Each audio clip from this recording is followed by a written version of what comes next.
We need to be good at sussing out. You can do it from any point. Let's collaborate instead of compete.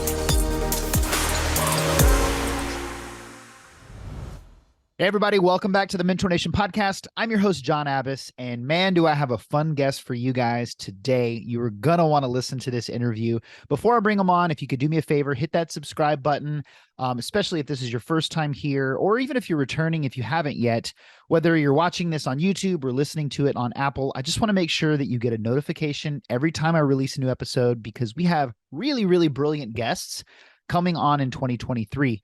So before I bring our guest on today, I just was thinking about something. You know, podcasting is really interesting. You have all of these people out building huge companies, doing amazing things, creating their footprint in the world.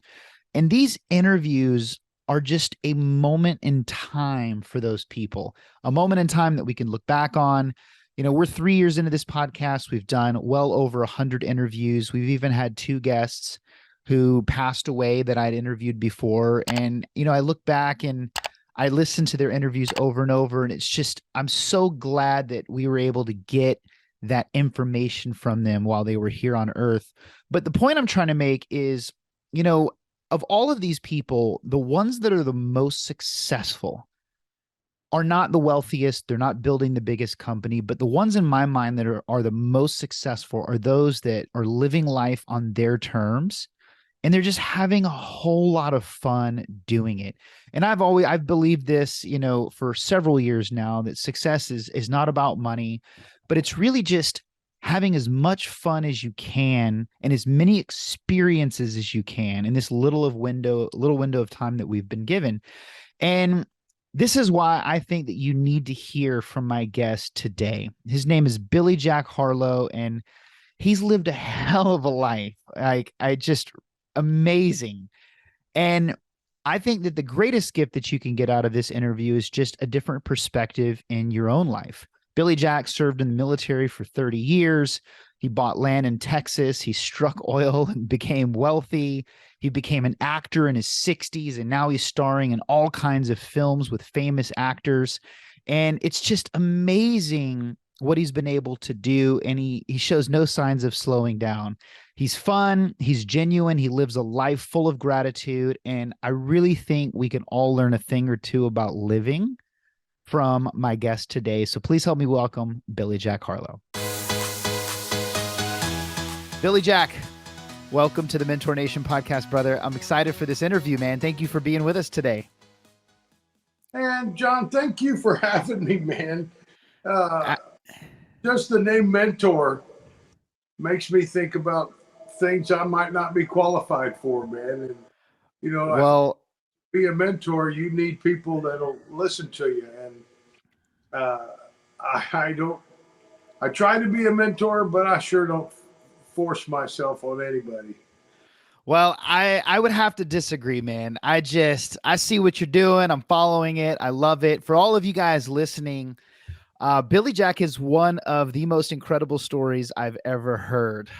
Met him on a movie set, believe it or not. But your story is just incredible, from your time in the military to hitting oil on your property to becoming an actor in your 60s and having parts in several different movies. And even crazier is for those of you watching this interview, you're sitting in a movie set right now that you purchased from a movie that you were in. Can you just really quickly talk about like where you're sitting right now and what that is? I'm sitting in Fitzgerald, Georgia, and I've had the very awesome fortune to meet Alexander Kane. Actually, about a week from now, it'll be 3 years ago exactly that I met Alex Kane here at this studio and absolutely fell in love with him and the movie business. And I met his partner, Mike Donovan, probably a couple months later. And man, I've been working with those guys for the last off and on, really about 3 years. And they just recently moved down to Tifton and Valdosta. And man, I was honored to be able to purchase this studio from them in order to continue to make movies here. That's blessed. And Yeah, that's incredible. So for those of you watching, this entire set that he's in is from a movie called Breach, which you were in, had Bruce Willis in it, and you have the whole set now. You own it. I watched that movie. I met Alex about 4 days after that movie finished. Ah, gotcha. So you were in subsequent movies. Right. That's got it. That makes sense. Now, Billy Jack, I wanted to focus this interview a lot on your story. I loved your story. A lot of really awesome lessons I think that the listeners will pick up. Really trust me when I tell you some of the things that you've been through, I think qualifies you to be a mentor. But the thing that I love most about your story is I just think a lot of people, when they get older, they just stop moving, man. Like they stop living, they sit still, they're just kind of existing. And I look at you and I look at the adventures that you're taking. And I really think people need to hear what's possible for themselves at any age and why it's important to just keep doing the things that you're doing. And so I wanted to start with a little bit about your story, if you don't mind. Your military days. Can you just share a little bit with everybody about just kind of your early days? Yeah, I joined the Navy very early. I was 17 and just a couple of months when I joined the Navy. And God, I was just so fortunate to get on the Navy's first hydrofoil, where literally everybody there was hand selected. I suppose including me, but I was very, very junior, so my selection was not that relevant. Right. But fortunate to be around such great people, leaders, and engineers. I was in the engineering department, and working with gas turbine engines, diesel engines, hydraulics. It was a very, very incredible start to my career that ended through several other ships and duty stations in Charleston, South Carolina, on a kind of an elite engineering mobile training team. Right. Man, those guys were the best, absolute very best in the Navy of surface Navy engineers. And I was allowed to retire early in 1994. I retired after 18 years. My kids were young. I went home to Texas. I started teaching at a high school, teaching auto mechanics. And I pretty much stayed employed after I retired from the Navy because of the skills and abilities that I learned in the Navy, including one stint, I think it was about 11 years ago. I spent 4 years in Egypt as a contractor as the Egyptian Navy diesel mechanic instructor. And man, I just had a wonderful, wonderful life. That's awesome, man. Now, there's a really cool story that you told me when you were in Egypt. It didn't start there. You got out, you were teaching in Texas, and correct me if I'm wrong, but you bought a small plot of land, maybe 30 acres, and then that grew. Can you please share this? It's fucking crazy. I love it. Never shared it actually publicly, but I bought 30 acres out in Karnes County, Texas, about 1999 or 2000. I may have been 2000. And that was going to be my home, man. It was a square, almost perfectly square place. We put our house right in the middle. And a few years later, one of my neighbors had a stroke, and he had 50 acres that touched mine. And man, he sold it to me for a song. And so I bought that. And then right before I went to Egypt, I had opportunity to try to buy another neighbor's property. And he kind of turned me down then. But right after I got to Egypt, he says, "Okay, you still want to buy it? I'll sell it." And I said, "Man, I'm in Egypt now. It's going to take me some time to do paperwork." But we did it. And man, I swear it was just a few months after I closed that deal that oil companies started calling me to do surveys out there. And man, it was about 3 years later. we hit the jackpot. It was kind of lottery motion, and it turned out to be just a huge blessing. And I spent a lot of money, gave a lot of money away, and man, my wife and I retired in May of 2013, and we really haven't worked at a job again. I worked for my congressman quasi voluntarily. They had me on the payroll to kind of cover expenses to be legit. But that was the only other job I really had. And all I did was turn people over to other people who were doing the real work. And I think probably this business here is the first time I've actually worked for pay in a long, long time. And man, I've been in 5 movies. I've been cast in another movie now. This is a incredible life that I'm living, man. And I love it, and I want to hear the story of how you got into movies, because that, like, I want to know. Before I ask you that, like, how old are you right now? I'll be 64 in January.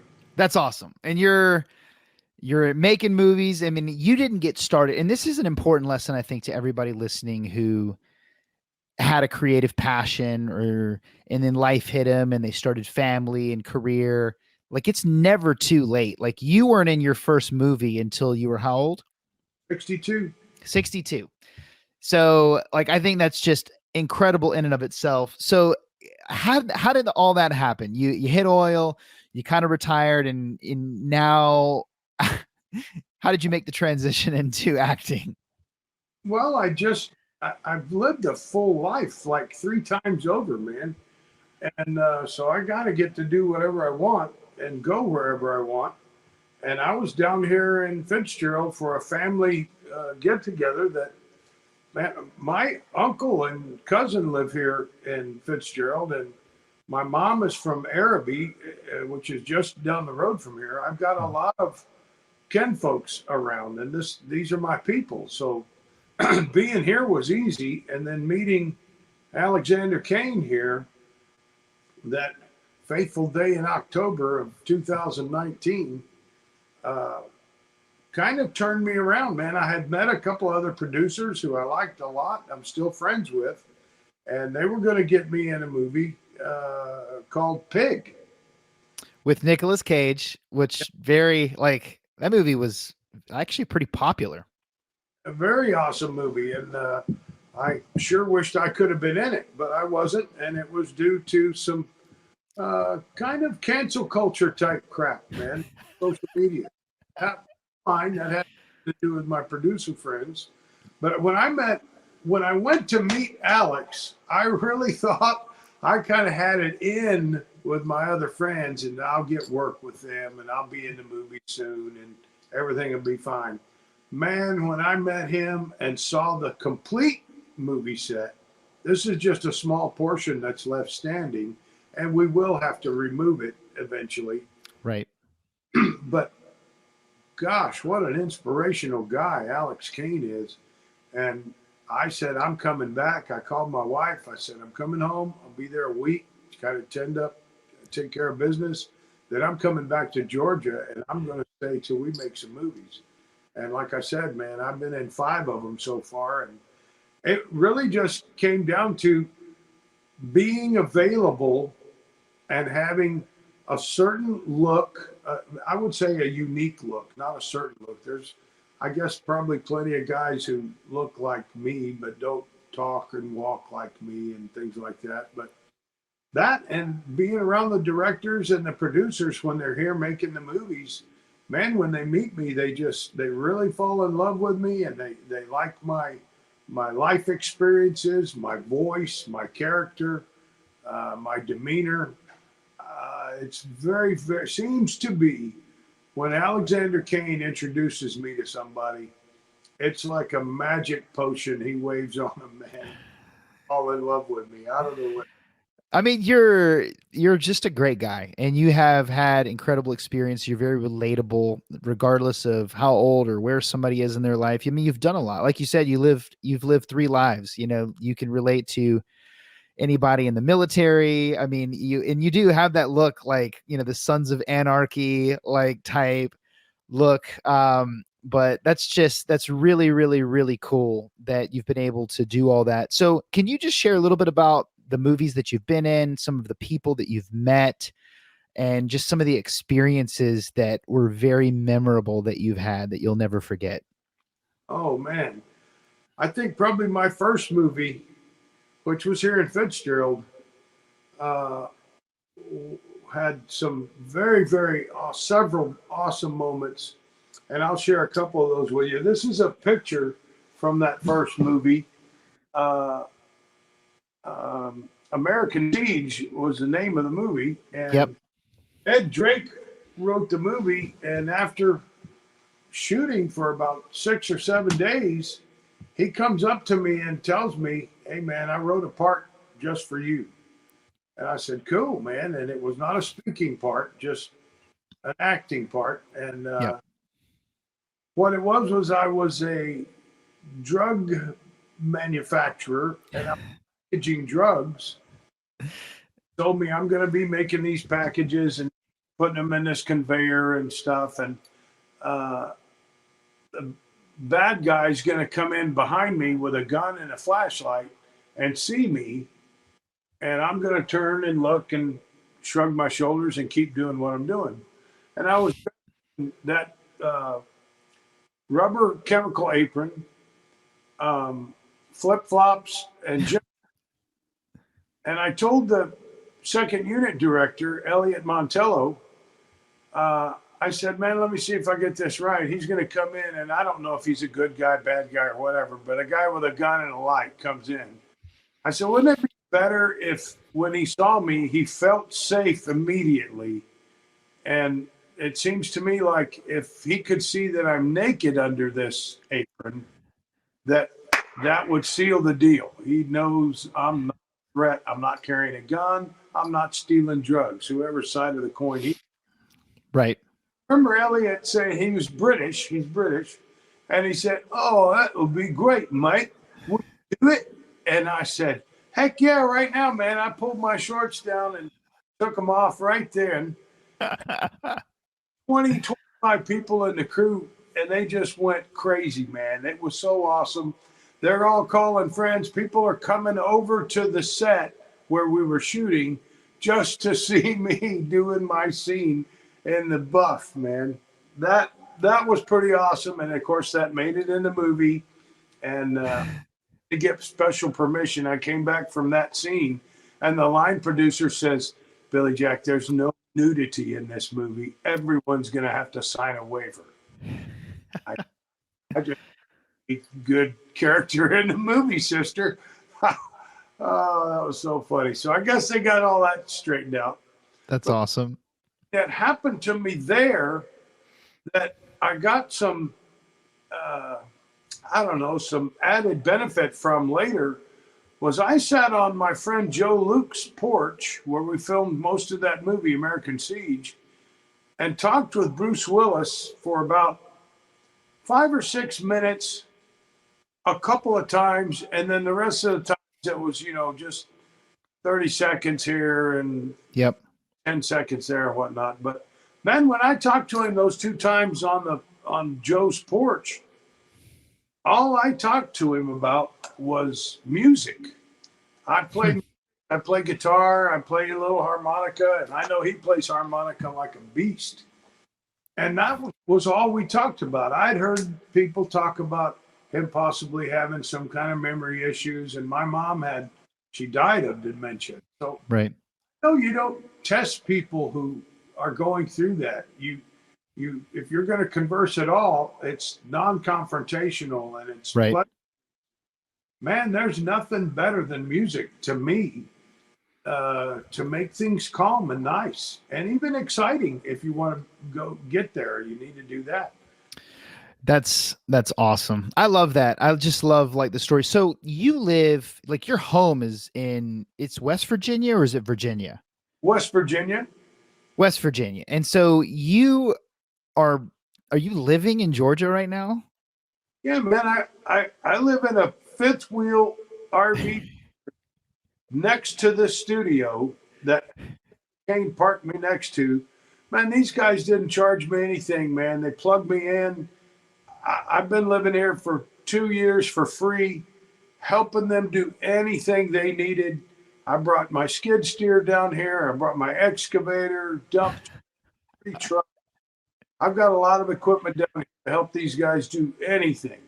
That's awesome. So you have a big home on 100 and something acres in your home, and you're living in a fifth. Like it's just so that's awesome. And that brings me to just some questions that I just wanted to ask you. Like, what motivates you? Like what keeps you going? What keeps you doing what you're doing when you could be living like a super cush life on, in a big home, hanging by the pool every day? Like, what's your outlook, your philosophy on like living? Wow, man. Uh, there's no question that I do like to kind of live for others. And what I mean by that is, I don't mean vicariously about any of it, but Right. I I like making people laugh. I like making people feel good. I like people being happy. And so all of that are my motivators. Hmm.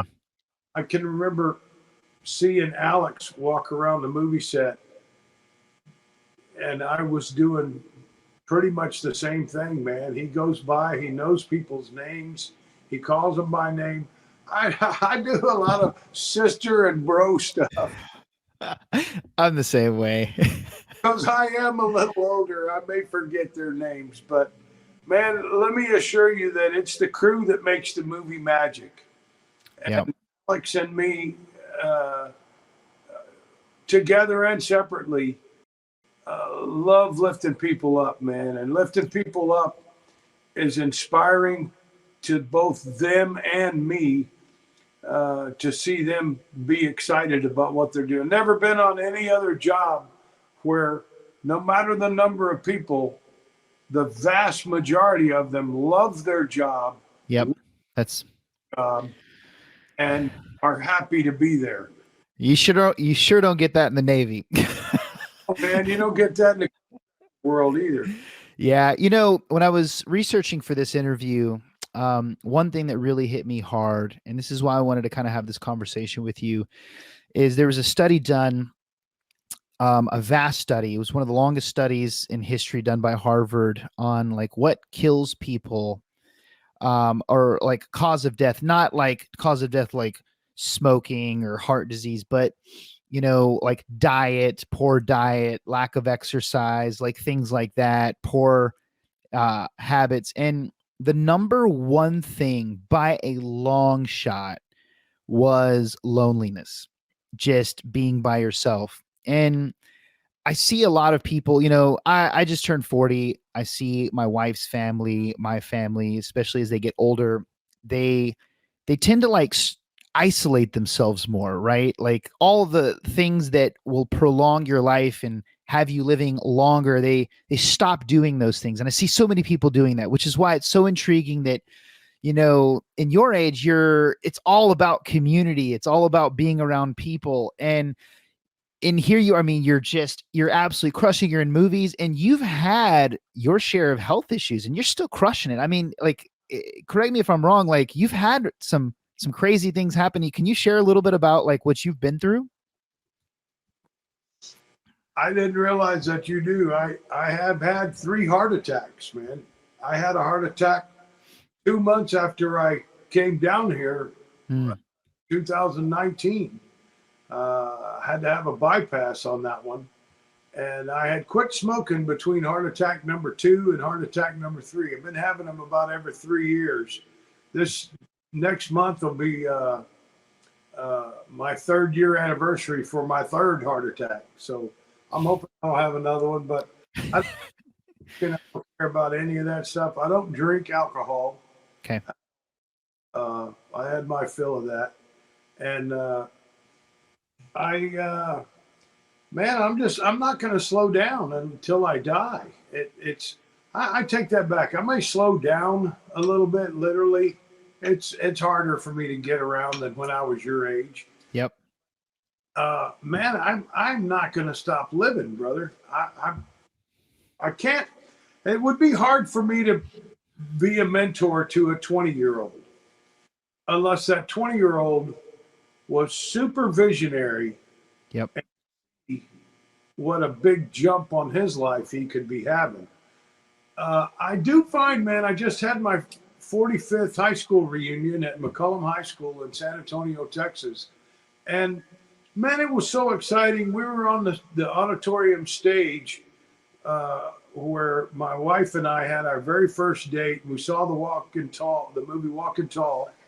And man, so many of my friends wanted me to pose with them on that stage for selfies, and people just snapping pictures.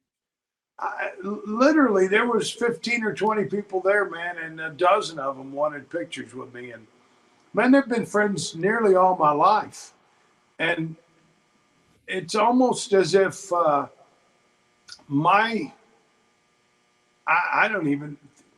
don't even have to call it accomplishments, but the things that I'm doing are so inspiring to them. I think that it's helping them know that they can do the same things, man. I was probably the least likely guy to even be alive at this age. I'm sure people thought I would be dead or maybe prison, but most likely before I got to your age. Wow. So, not just my health issues, my life choices when I was younger were not all that great. And God just seemed to favor me right through it, as he does to this day. And as I hope he continues to, and pray that he continues to. But man, I don't think if I lost my legs, I'd stop this. This is freaking exciting, man. Really. It's stressful sometimes. My last movie, Gasoline Alley, we show up day one. I'm driving the hero car over to the place, just doing whatever I can. I've already been cast. I know my role, but I'm not on the shoot for that day, the first day of shooting. Mm-hmm. Man, Ed Drake was a director of Gasoline Alley, and we're getting lined up for the shoot. And he says, "Okay, Billy Jack, you're up first." And I, what? We're that's not on the call sheet. Yeah, but we're gonna set up for we shot my scenes, bro, and I did not know my lines by heart, and still, I think I probably only got half my lines by memory. And the script supervisor, Josh Kirkland, had to read me my lines. Thank God in film, you can edit that. If I could just have it read them to me, I can pause and then say them back, and it worked. But yeah, that's a little bit, creates a little anxiety when unexpected things happen. Yeah. Like in the producer world, when Mike and Alex are producing a movie, and man, all of a sudden the generator won't start. Oh man, we got to have electricity right here. But everybody is working to do the movie magic. That's awesome. Now, were you always did you always have a creative side to you? Like, is this something that you always wanted to do, like movies? Or is it something that you just thought would be cool after you're retired? And where did that come from? I think as I grew older, and maybe as far back as I don't know, 15, 20 years ago, I thought I would be great in movies. And I think part of it came from being able to be in front of people and speak comfortably and confidently and loud enough. You know, there's a lot of people with confidence and comfort, but they talk like this, and you can't hear them. Their That's right. voice doesn't indicate their confidence. So as an instructor, I was always in front of people, and a lot of people I didn't even know. So I just kind of always thought that I would be a really good actor because of all my life experiences. I can drive anything with wheels, man. Fly an airplane. I can drive any motorcycle. Wow. Drive any heavy equipment. I can do anything. I can drive any boat. Any boat. There's not a lot of people with my life experiences Right. in the movies. Very true. Now, I do want to ask you, because you've said it, I've seen it. Like, you have an ability to get anyone anywhere to like you, whether it's a famous movie director, a famous actor, somebody you haven't met. Like, what would you say, just for the listeners that, you know, that want to maybe get in with a certain crowd or get in or do something out of their comfort zone? Like, what is it that you say is the key to getting everyone to like you so fast? Is it taking an interest in others, being able to have so many experiences that you could relate? Like, can you pinpoint it? Absolutely, man. It humbles me that you say that first. And it's not a word I don't get this question, bro. So it's not something I'm prepared to do. Let me check my notes. Oh, yeah. Wait, let me get the script supervisor in here. Hold on. What's my line here? No, man. Here's what I hear from people that they like most about me. There may be some things you don't like about me. There's very likely plenty of things you do like about me, or you can like about me if you knew about them. And I kind of learned this being just a student of life. My dad was a policeman, and man, he listened way more than he talked. And I think it was a combination of trying to figure out how to make people laugh, because that's a good response. Yep. And the thing is that people tell me they like the most about me is authenticity. That's I'm as real as you get, and not gonna be anybody but me. I honestly would say bingo. I can't tell you, and it's hard for, I think, a lot of people. Like, we live in a world now where it's like, who do I like? Most people are living who they think other people want them to be versus who they are. And the key is yeah, it's just being authentic, because so few people are, that's what comes across as absolutely genuine, and it makes people like you, whether or not it's, there's annoying qualities or not. But I think that's so true. Billy Jack, I wanted to finish with this. You've done a lot. You're still doing a lot. You're talking to thousands of listeners on this podcast. What do you have any advice, like, that you would give them as they get older, to keep going, keep for focusing on getting out of your comfort zone? Like, you heard Alex Kane and you moved down to Georgia, hundreds of miles away, and you're living in a trail. You were willing to take these risks and these chances. Like, what do you have any wisdom for everybody listening that maybe they can take away that will help them live better? You know what, man? I'm not sure. I have some ideas and thoughts that I can share, but I'm what's going to get anybody up and out of their lazy, off their phone. Yeah. Your phone unless you're looking for something to do. And I think that I just had a trip to bury my mom. My mom died a couple of years ago, right after we finished American Siege, in fact, right at the beginning of the Rona. And we couldn't do anything to get people together. Right. This past summer, we had a kind of a funeral celebration for her. And my uncle, who lives right here, my Uncle Bill and my Aunt Susan, are retired also, and they're about 10 years older than me, are free. They can do anything they want.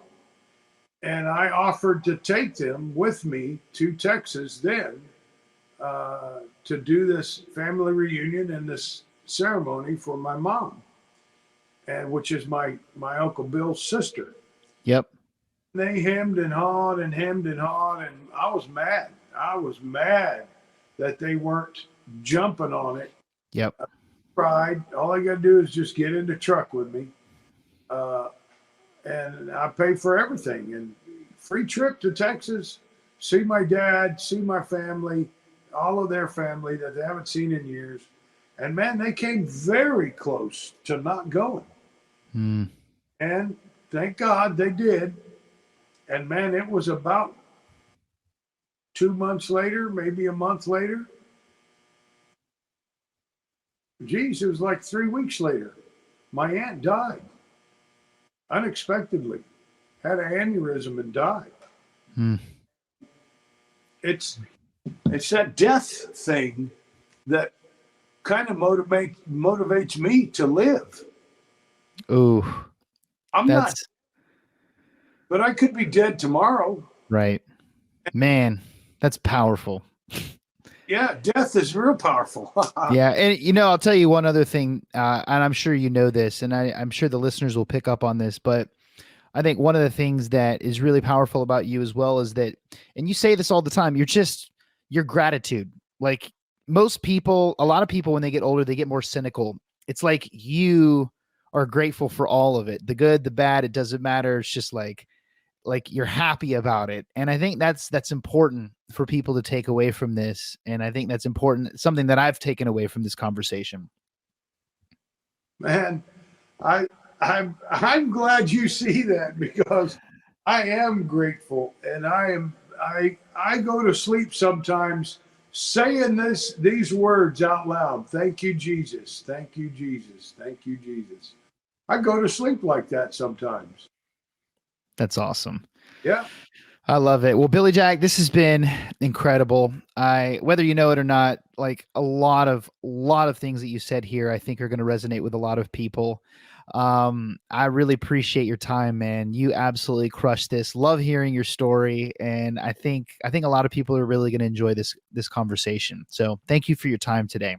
Thank you for having me, man. I appreciate it. And I'd be with you out here anytime. Come see. Awesome.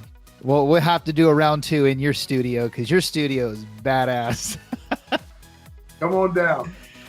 Absolutely.